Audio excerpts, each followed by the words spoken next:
My wife accused me of abuse after I caught her cheating in our own bed, but her best friend revealed the truth in court, and I watched as she was led away in handcuffs, humiliated and sentenced to prison. My name is Diego, and this story begins in Houston. On a random Thursday, in a small bar in Midtown, where the music is not intrusive and the lights make everyone look 5% better than they are. I had left the oil company office early for the first time in weeks, and I went in just wanting a cold beer and silence. She was behind the bar. Mia, her hair pulled back haphazardly, her eyes laughing before her mouth did, a red bracelet on her left wrist. "What can I get you?" she said, slapping a coaster down in front of me. "The coldest you have," I replied. She brought a lager and stayed for a second. "You do not look like you are from around here," she said. "I work too much to look like I am from anywhere." She laughed. "Cheers to that." She went back to serving others, but I returned as one wanders through a conversation. She asked me what I did for a living. I told her, field engineer, now more office than field. She asked me if oil is really running out. I answered that what always runs out is time. She asked me if I liked Houston. I said yes when it let me sleep. "And you?" I asked. "I work here and at another place on Sundays," she said. "Waitress since I was 19. I like talking to tired people. Tired people tell the truth." "Not today," I said and laughed. "Today I am just saying the beer is good." We hit it off in 3 exchanges. When I went to pay, I hesitated for half a second. "Can I ask for your number?" I blurted out, direct, without embellishments. She looked at me as if weighing whether it was worth it. "Write it down," she said. "Mia." I saved the contact. I walked to the parking lot with a goofy smile I had not had since college. The messages started that same night. "You got home okay?" she wrote. "Yes, thanks for the beer and the questions. Next time I will charge you for the answers." The next time came 3 days later. I sat in the same stool. She feigned surprise. "You again." I promised to pay for the answers. "Then you owe me double." We talked about everything. About nothing. About why ugly bars have the best music. About how the rain in Houston falls as if the sky were throwing buckets. About how she liked to draw on napkins and I kept to-do lists like charms. I started picking her up at closing time, at 2 in the morning, to take her to her apartment in Montrose. She did not need it. She had a car, but she liked that I waited outside listening to the radio with coffee. She would come out, get in, put her feet on the dashboard, and talk nonstop about absurd stories from customers. I would drop her off at her door and leave with her laughter in the passenger seat. After 4 weeks, I asked her, clumsily, "Do you want to be my girlfriend?" "I thought you were never going to ask." She replied and kissed me with a confidence I did not know I needed. From then on, everything flowed. We started seeing each other during the week, having tacos for breakfast on Saturdays, getting lost in Target on Sundays, laughing at things we did not need. I, for the first time in years, relaxed my shoulders. She slowed me down. I calmed her down. A few months later, I proposed we move in together. With all my shoe boxes, she joked about everything. We rented a small house on the outskirts, in Katy, because the commute was better for me for the wells, and Mia did not mind crossing the city. We painted a wall blue without asking the owner. We promised to repaint it when we left. We put plants that we forgot to water. We bought a grill on a ridiculous sale. One Friday night in the kitchen, with flour in the air and silly songs, it came out of my chest. "Marry me." She stood still with one hand covered in dough. "Are you kidding?" "No." She wiped her hand on a cloth, looked at me the way people who suddenly get serious look, and said, "Yes." The wedding was impromptu, but beautiful. A park, an officiant we found online, simple rings, Paula, my sister, recording with her phone, Elena, my mom, crying before it even started. Afterwards, we ate at a brisket place where they gave us dessert on the house when they found out we were newlyweds. Javier, my best friend, toasted with a plastic cup to the woman who makes Diego laugh without warning. The honeymoon was to San Diego because we did not have time to plan more. We walked on the beach, ate fish tacos, slept in late. We came back wanting that simple, orderly, our life. When we returned, I told Mia what I had been thinking since I saw her exhaust her legs at the bar. "I want you to quit your job. I do not want you to be in bars late at night. I earn well. Stay home.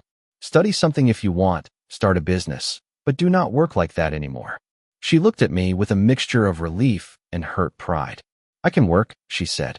"I do not need to be supported." "I know," I replied. "It is not about that. It is about not wanting you to come home at 3, wake up at 8, and live tired. I can handle the expenses. I want you to be relaxed. Are you really into the image of the wife at home? She teased me. No, I said. I am into the image of your sleeplessness. She kissed my forehead. She accepted. And so our married life began. I would leave early.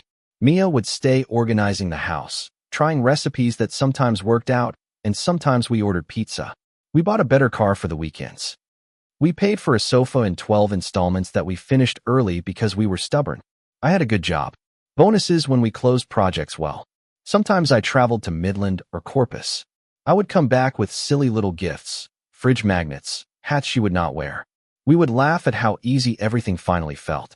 Years passed, and things started to get tense. It was not a fight, it was a slow drip. Mia started to become demanding about small things that became big things. Why the car was not new if we could afford a better one. Why we did not change the kitchen if we rented, but the owner would surely let us make improvements. Why I came home late. Why we did not go to Cancun like Sophia and Leo. Why my salary did not increase if I worked so much. We are fine, I would say. We have a house, 2 cars, savings, we go out to eat when we want. We are taking it step by step. We are not fine, Diego, she would answer, crossing her arms. We are just getting by, always just getting by. You promised me peace of mind. I am giving it to you. No, you are giving me a routine.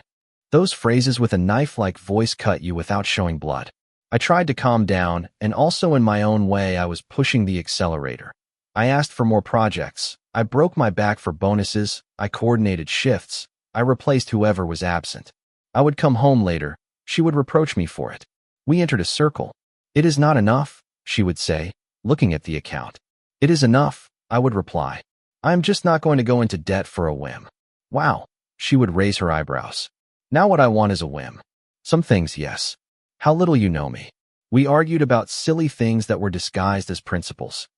And despite the fights, I kept telling myself it was a phase, that all couples have rough patches, that at the end of the month we would sit down to watch a series and forget about the world. That is what sustained me until that Friday. We had argued on Thursday about the usual, trips, renovations. It is not enough. I do not work, but I do other things. You do not value it. We slept with our backs to each other. On Friday, I closed well ahead of schedule. Tom, my boss, told me, "Get out of here, Diego. Go home. Breathe. You have earned it." I bought flowers at the gas station. They were not the best, but they smelled like forgiveness, and a box of her favorite donuts. I wanted to get home early, cook, put on some soft music, talk without fighting. I entered the subdivision with the sun still high. I turned into our garage. That is when I saw it. A car I did not know, a dark sedan parked in front of the door. My body went on alert without me wanting it to. I thought of everything and nothing. A plumber, a neighbor, a burglar. My heart was pounding in my teeth.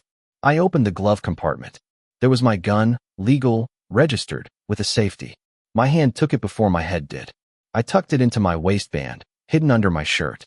I got out of the car, sensing the air like someone entering a room with gas. The house door was locked. We had another key under the flower pot, and I used it. I went in. In the living room, there were clothes scattered around. A man's shirt that was not mine, pants, a bra I recognized. My heart was not beating, it was pounding. I walked without thinking. Upstairs, in the bedroom, I could hear noises, laughter, moans. That typical noise you do not want to hear, even in a bad movie. I pushed the door open. Mia was in my bed with another man. The sheet tangled, the skin I knew moving for someone else. They saw me. Mia made a startled face. The guy froze and then managed to cover himself. "What the hell is this?" I screamed without edge, pure volume.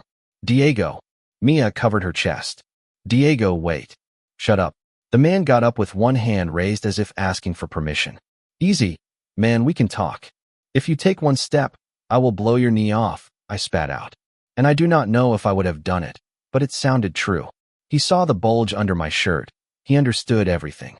He ran out, stumbling, grabbing his clothes as he could, almost falling in the hallway. I heard him stumble down the stairs, open the front door, leave. I stood there looking at Mia. "What did you do?" I said, and what I heard in my voice was rage and something broken. Her face changed, and I will always remember that. It was not guilt, it was calculation. You are going to regret everything you did to me, she said, cold. Right? What did I do to you? I asked, my head cloudy. What did I do? You abused me, she blurted out. You treated me like a maid. You yelled at me. You humiliated me. You controlled me. She got out of bed, walked to the dresser. What the hell are you talking about? I did not understand anything. I have never laid a finger on you. I have never disrespected you. She, with her back to me, made a strange gesture, as if simulating something. And then I heard a dry sound, 2, 3, like fists against the door. I moved on instinct and saw her punching the closet door with her fist, letting out moans. On the dresser, her phone with the recorder open. Are you crazy? I screamed. What the hell are you doing? She took the phone, stopped it, looked at me with a smile I did not recognize. I am not going to stand for this. I am going to take everything from you. I am going to say what you are. I am going to show proof. What proof? That is a farce. I am tired, Diego.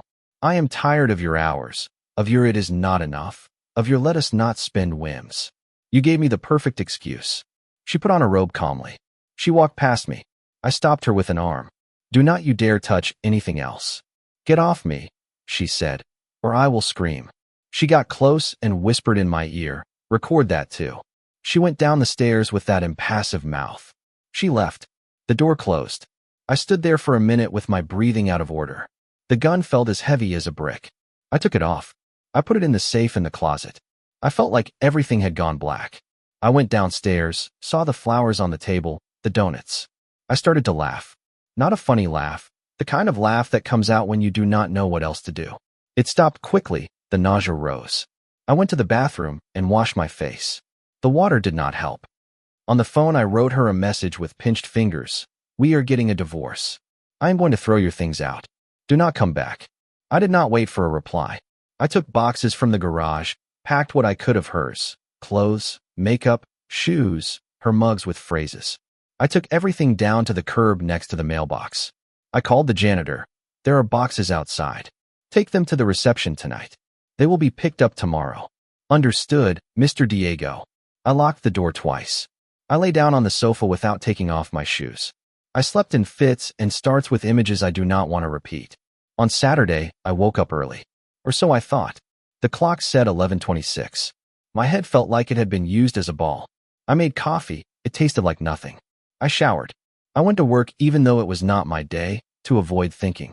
I got to the office at 1:50. I made myself busy. I checked emails with a vacant stare. At 3:10, I went down to buy a Gatorade. At 3:17, the switchboard rang. Mr. Diego, the receptionist, police at the reception. They are asking for you. I froze.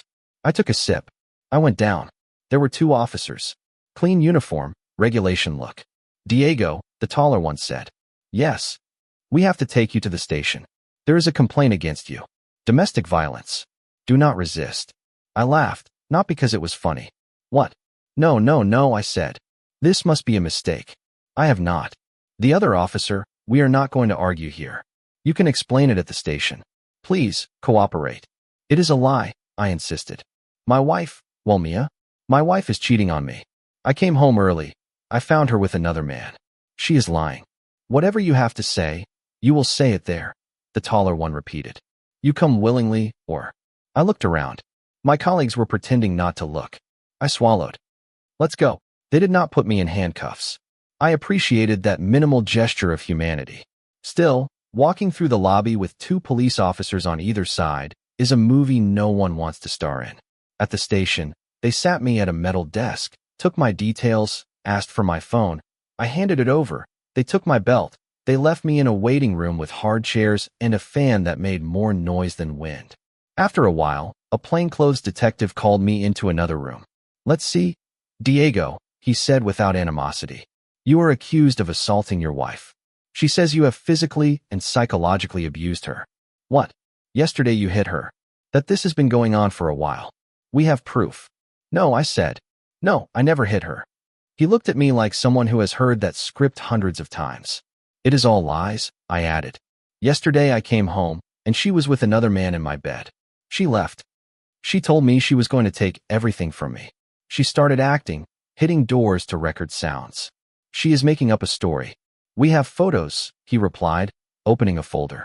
He pushed 3 prints at me. In the first, Mia's face with a bruise on her cheekbone. In the second, her arm with marks. In the third, a split lip. I looked at the ink as if they were children's drawings. That is a lie, I said. It is staged. Can't you see it is staged? Were you with her at the house yesterday?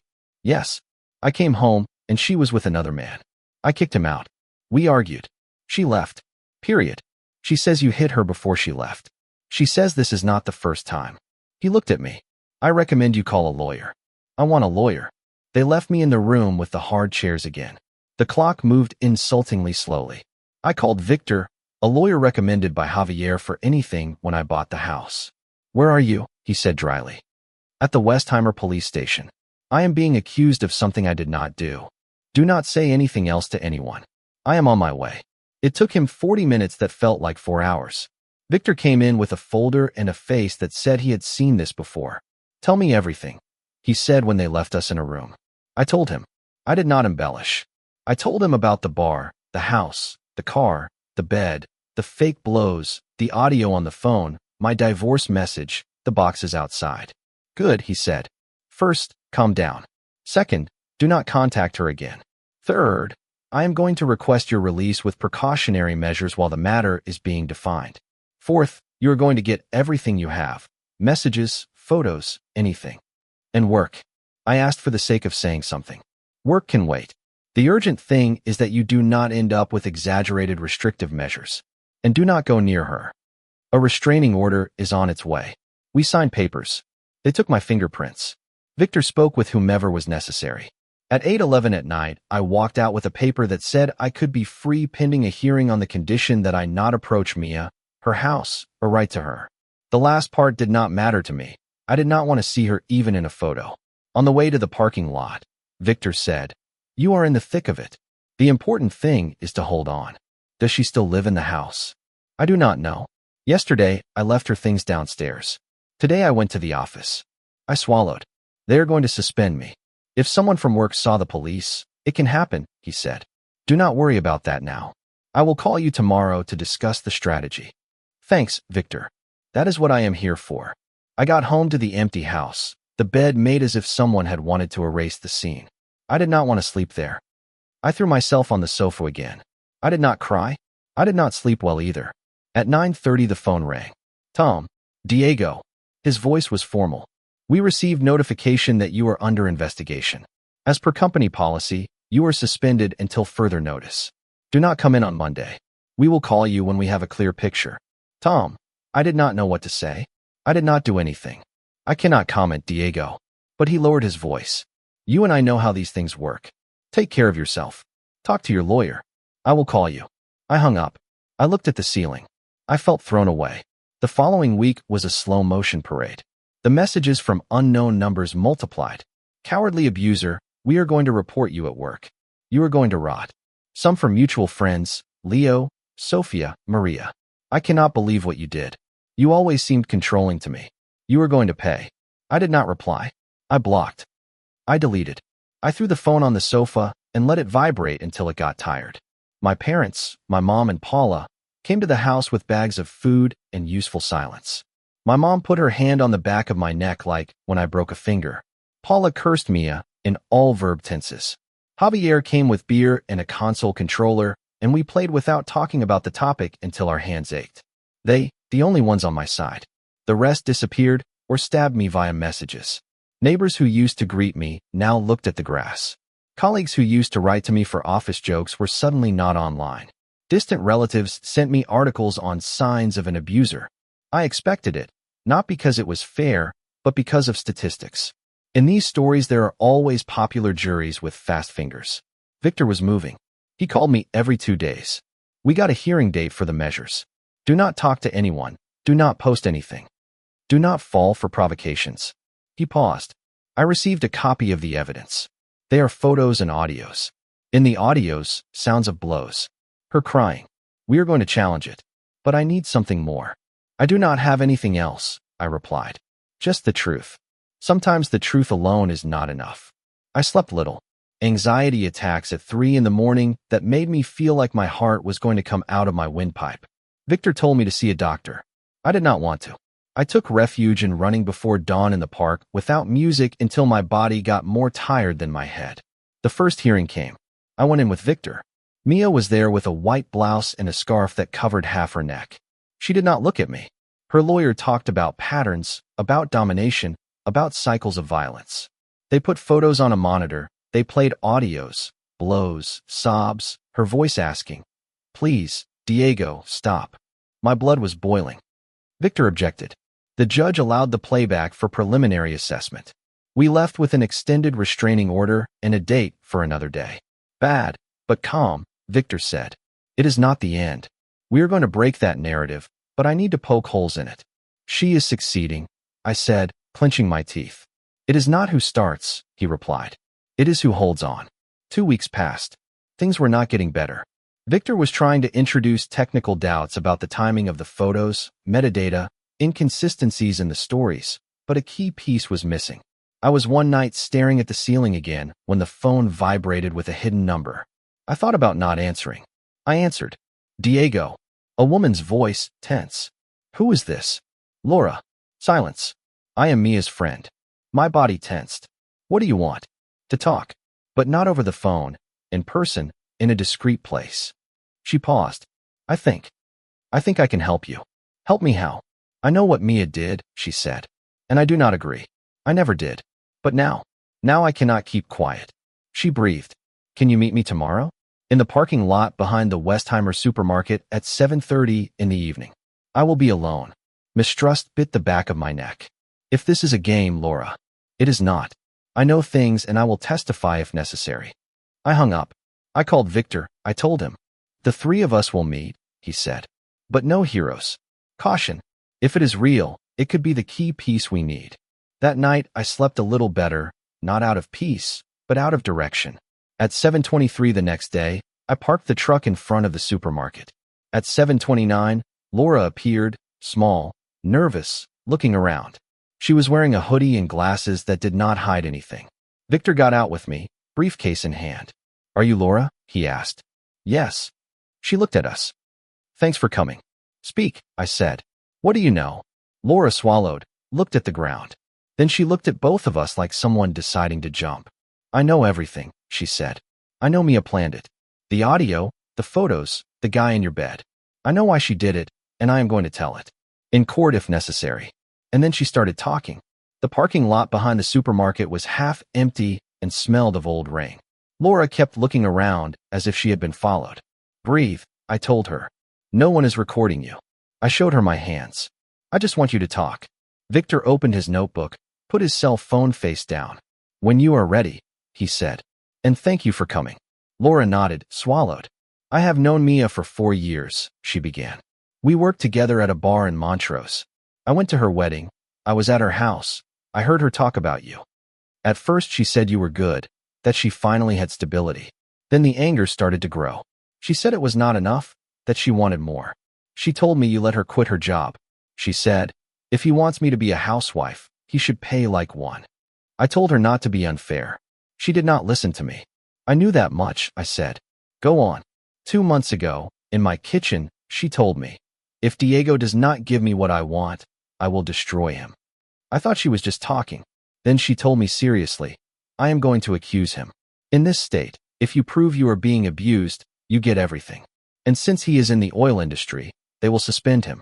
I will force him to negotiate. If not, I will sink him. She looked at us. I got angry. I told her she was crazy, that this is not a game. She laughed. She told me she had a plan. What plan?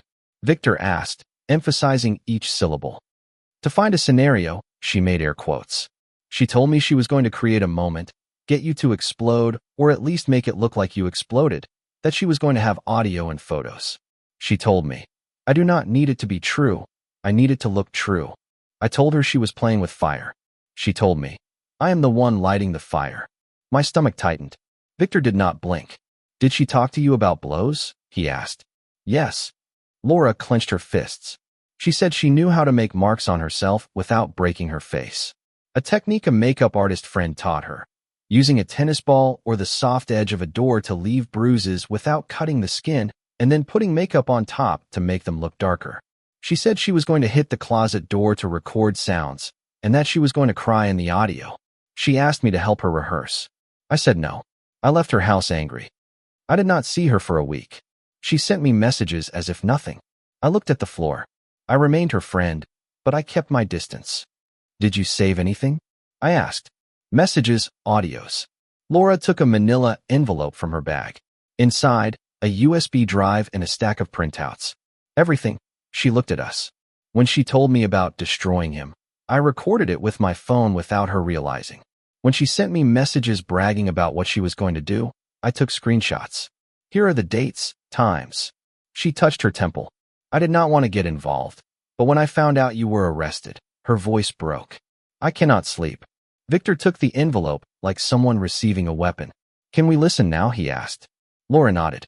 Victor connected the USB drive to his laptop. He played a clip. Mia's voice filled the parking lot air, clear, confident. If he does not give me more, I will destroy him. Do you know how it works here? I say he yelled at me. I cry a little. I hit myself a couple of times with the door. I put on makeup, and that is it. Diego is one of those who stay quiet. I cry and I win. My ears burned. Victor raised his hand so I would not interrupt. Another audio. I need there to be noise. I am going to turn up the volume so the neighbor can hear. If I scream, please, stop, and hit the door, the audio is set. Then I say he hit me, and that is it. Another. The worst part is that the asshole will probably show up with flowers. I closed my eyes for a second. Victor paused. Do you have the messages? He asked. Laura passed him the printouts. Victor read in silence, turning pages. If he sees me with another man, it serves me. I am going to call Laura to rehearse the crying. I do not care if they fire him, he learns. Victor exhaled. We can build on this, he said. But I need you to testify. Not just the paper, your voice in the courtroom. Laura nodded, trembling. I will do it, she said. I am not going to let them destroy you over a story she made up. Thank you, I said, and no other word came out. Victor took out another folder. We are going to formalize your testimony, he told her. Right now, in a sworn statement before a notary. Then I will file a motion to introduce this new evidence, request a review of the measures and sanctions for deception. At the same time, we will file for divorce on grounds of adultery. He looked at me. Here in Texas, the fault of adultery weighs heavily. It can tip the division of assets. This is key. Laura clutched her bag. Oh, one more thing, she said. The man you saw her with is named Eric. He is not just anyone. He is someone she has been seeing for months. Mia told me he insisted she leave you. Mia liked the forbidden. Yesterday was not an accident. She planned it. She told me, it is better if he comes and sees us. That way I can speed things up. Victor wrote down the name. Perfect. We will subpoena him. Even if he does not come, we will name him in the filing. Laura looked around again. Am I in danger? She asked. She is not going to forgive me. I will take care of it, Victor said. If she contacts you to threaten you, you pass it on to me. If she writes to you to convince you, you save everything. If she calls you, you record.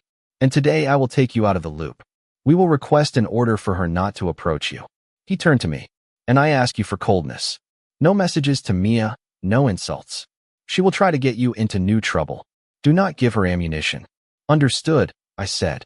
We went to Victor's office. In a dimly lit room with a flag in the corner, Laura repeated everything in front of a notary. Victor printed. Laura signed. The notary. Seal. I breathed. We left there with a package, audios, screenshots, a sworn statement. Victor locked himself in to write. I drove home with a tight grip on the steering wheel.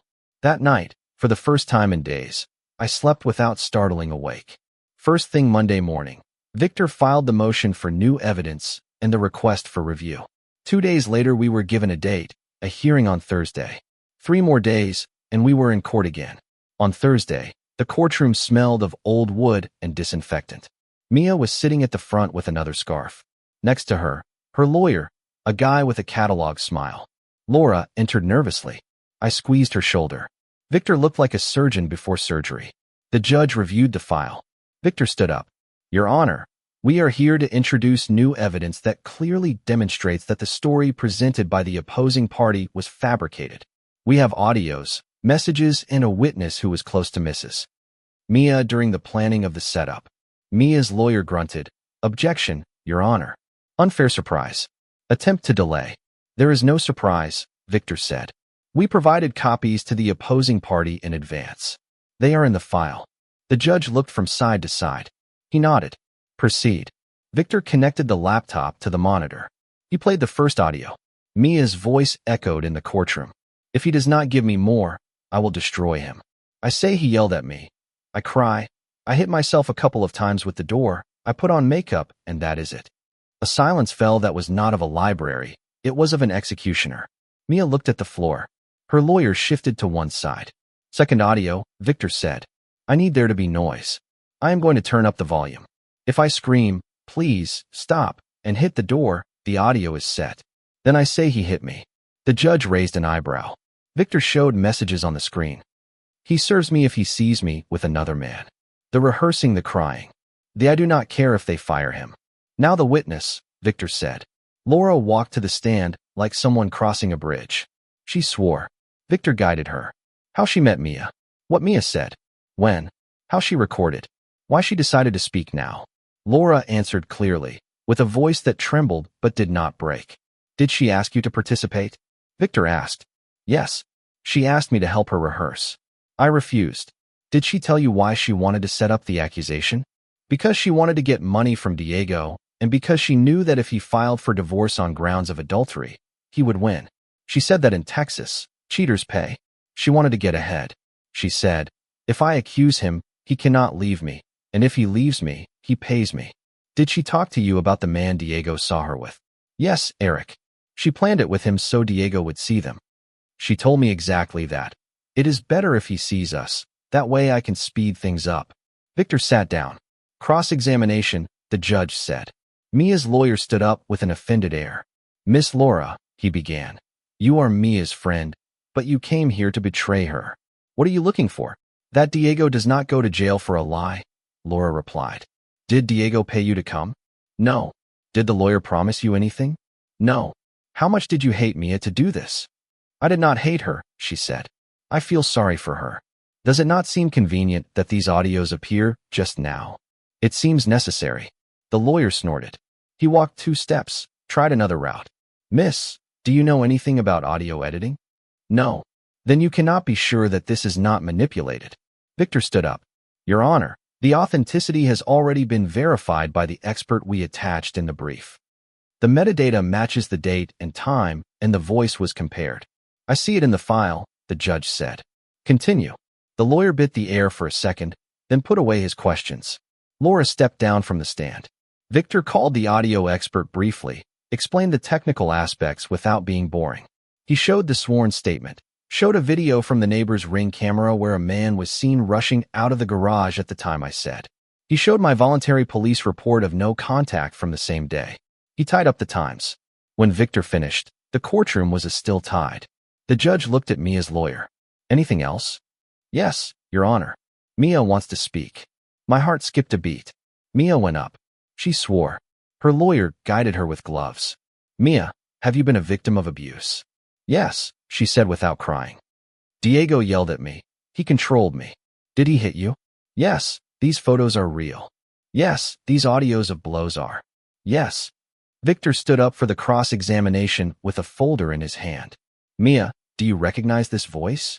He played the first audio. No, she said. Is that not your voice? No. Victor looked at the judge. The judge gestured for him to go on. Do you recognize these messages? He put the screenshots with her number on the screen. I will destroy him. Rehearsing the crying. If he sees me with another man, it serves me. They are not mine, she said. They are not from your number? No. Victor took a step closer. Do you use an iPhone? Yes. Do you have Face ID? Yes. Would you allow us to unlock your phone here to see those messages? Her lawyer jumped up. Objection. I withdraw the question, Victor said without ruffling a feather. Do you know Eric? No. Victor changed the photo on the screen, the Ring camera. Eric leaving my garage with his shirt half on. He zoomed in. The courtroom murmured. Mia clenched her jaw. He is not Eric. He is an acquaintance. Was he in your bed that day? No. Were you in my bed with him that day? No. Victor lowered his voice. Mia, did they teach you how to leave bruises with a ball or the edge of a door? Do you not know how to put on makeup to make them look darker? No. Did you not tell Laura, if he does not give me more money, I will destroy him. No. Victor closed the folder. No more questions. The judge paused for a long time. One of those pauses that smells of old wood. I will rule, he said. In light of the evidence presented today, this court revokes the restraining order against Diego, sets aside the precautionary measures, and refers a certified copy of this file to the prosecutor to investigate possible crimes of false reporting, false testimony, and obstruction of justice on the part of Mia. He looked at Mia. I warn you that what I saw and heard today is serious. Mia's lawyer tried to speak. The judge raised his hand. They are going. Hearing adjourned. We went out into the hallway. Laura hugged me without touching me. I am sorry, she said, for not having spoken sooner. Thank you for speaking today, I told her. That is enough for me. Victor was already dialing someone. Now, he said, we move everything. Civil for slander and defamation, a petition for costs and damages, and the divorce for adultery. He looked at me. We are going to squeeze. Squeeze. That same afternoon, Victor filed the lawsuit for slander and defamation, claiming damages for the suspension from work, for the damage to my name, for the legal costs, for the pain and the hassle.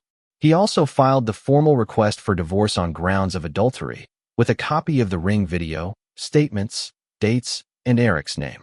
In the lawsuit, Victor put in bold, the plaintiff will not pay alimony to the defendant. The defendant engaged in adultery. The defendant made false accusations for the purpose of obtaining financial advantage. The night found me with a cheap pizza and the phone quiet for the first time in weeks. At 10:01 it vibrated, an unknown number. Diego. Mia's voice, smaller than ever. I need to talk to you. No. Please. I made a mistake. I did not think it would come to this. I am sorry. Let's talk. We can go back. A clean slate. We can fix it. I will change. No. I beg you. I feel bad. I am scared. I have nowhere to go. She sobbed a little. I love you. No. Not even for what we were, she tried. Not even for your mom. For Paula, for. No. You are a monster. Take care, I said and hung up. 10 minutes later, another number. Diego, it is Leo. I was wrong about you, brother. I am sorry for what I wrote to you. At 20, Sophia. I am sorry for judging you. I did not know. At 30, Maria. We got carried away. I am sorry. I did not reply to any of them. Victor had told me, do not feed the circus. And besides, I did not want the chosen ones of the wind back in my living room. On Monday, Tom called me. We saw what happened at the court, he said. Send me a copy of the ruling. I spoke with Human Resources. You are back on Wednesday. He paused. And in case I had not told you, I am sorry. I believe you. See you on Wednesday, I said. I went for a run. The air smelled of hot asphalt. I finally felt my legs instead of my throat. The prosecutor moved quickly. A week later, they called me to ratify the complaint for false reporting. I just repeated what I had already said. 2 days later, Mia was summoned. I do not know what she said. What I did know from Victor was that the investigation for perjury and false reporting was open. I also knew that Eric had disappeared from the scene. He did not show up for the summons. We did not need him. While our civil case started its own path, Mia's new lawyer tried to negotiate. They are proposing a public apology and everyone pays their own way. Victor told me over the phone. That we move on. It was not automatic. I want a divorce without paying a cent. And for her to answer for what she did. Everything. Then we continue. And we continued. At the first civil hearing, Mia's face was different. Less makeup, more worry. Victor listed the consequences one by one. My suspension, my arrest, the internal news at work, the slander circulating in messages, the stress documented by the company doctor, anxiety crisis. The paper said, the legal costs. He also listed, with pleasure, the audios, the messages, the ring video, Laura's statement. Mia's lawyer barely stammered that quantifiable reputational damage cannot be proven. Victor smiled at her with teeth. Of course it can, he said. And we are going to prove it. I went back to work. The hallways were less hostile. Javier hugged me in the parking lot. Crazy, he said. I thought we were going to lose you. Me too, I replied. At lunch, Tom patted me on the shoulder. When you are done winning, you are back in the field. Sitting all day does not suit you. I am going to win, I said. That afternoon, while I was adjusting a report, the phone vibrated. Paula, beer at Mom's on Friday. Yes, I replied. The next hearing was the big one, the divorce. Victor handled it, as if he were being paid to enjoy it. Your Honor, he began. We request the dissolution of the marriage on grounds of Mrs. Mia's adultery with effects on the division of assets and exclusion of alimony. We also request the imposition of costs on Mrs. Mia for her bad faith demonstrated in the collateral process. He presented the ring video again, the dates, the evidence. He called Laura to ratify the "it serves me if he sees me" with another man. Mia's lawyer tried to challenge the grounds. She said the relationship was broken before. The judge stopped her. In Texas, adultery is grounds, and it is proven, he said, looking at the documents. Proceed. Mia asked for the floor. I want to apologize, she said, on the verge of tears. I was tired. I felt lonely. I did not know how to handle it. I am asking for a chance. This is not therapy, the judge said. This is a judicial ruling. He slammed the table with his palm. Divorce granted. No alimony for Mrs. Mia. Division of assets as proposed by Mr. Diego, adjusted to the documented contribution. Costs to be borne by Mrs. Mia. I felt a click, like when a piece fits into its place. Victor looked at me and nodded. Mia collapsed in her chair. The lawyer whispered something to her that did not solve anything. On the way out, in the hallway, Mia tried to approach. Diego, please. Victor stood between us. No contact order in a criminal case, he reminded her. Stay away. She walked away, chewing the air. The criminal case remained. 2 weeks later, in a smaller courtroom, Mia sat in front of a prosecutor who did not seem to be in a good mood. Her lawyer requested a deal. The prosecutor offered charges for false reporting and perjury with reduced jail time if she accepted. She cried. She accepted. The judge read the charges in his usual voice. Mia said guilty in the tone of a damp cloth. The sentence was clear. Days in county jail, probation, mandatory classes, a fine. It was not a life sentence. I did not care about the exact amount. I cared about seeing the door open and 2 police officers saying, "This way." As they took her away, Mia turned around. I did not find a speech. I did not need one. I stood there with Victor by my side. Paula squeezed my hand. Elena did not want to go in. She was waiting for us outside. When Mia disappeared through the metal door, Victor closed his notebook. Done, he said. All that is left is the settlement of costs and the damages check when the complete civil ruling comes out. But the hard part is over. Good, I replied. I did not hug anyone in the hallway. I did not cry. I did not make jokes. I took out my phone. Javier, I said when he answered, tonight at Mom's. Bring the usual. We hung up. At 8, in Elena's kitchen, the smell was the usual, chicken and rice with tomato sauce. Paula opened beers. Javier came in without knocking as always. Finally, justice, he said, clinking his can against mine. Finally, I repeated. Elena touched my face like when I was 12. Are you eating, or am I going to tell you again how I cooked this rice? She joked. How? We sat down. We ate. Paula made Elena laugh by imitating Tom. Javier toasted again, louder. To Diego, he said. To the lawyer who does not let go, to the truth with proof, to the family that does not bend. He looked at me. And to learning to stand up, not to ask for permission. I raised my can. To you, I said. Victor arrived a little later, without a tie. We made him a plate. I am not one to celebrate, he said. But today we have to. Today we have to, I repeated. We ate. Elena saved some in a container for tomorrow. Paula took another beer to the living room. Javier turned on the game. Victor wiped his hands with a napkin, and I shook his hand firmly, without long words. Thank you, I told him. That is what I am here for, he replied. The night went on, and no one said, tomorrow will be better. No one talked about lessons or God's timing. We ate, we drank, we laughed. I called Tom to say, I am in the field tomorrow, and I went to bed with a full stomach and a quiet mind. I did not make any promises, I just set the alarm. I went back to work at my usual time, and the routine hit me like a glass of cold water. Simple and necessary. I sold the car Mia had given me, and with that I closed another door. Between field, reports, and running early, I started to breathe better. It was not happiness, it was tranquility, and it was enough for me.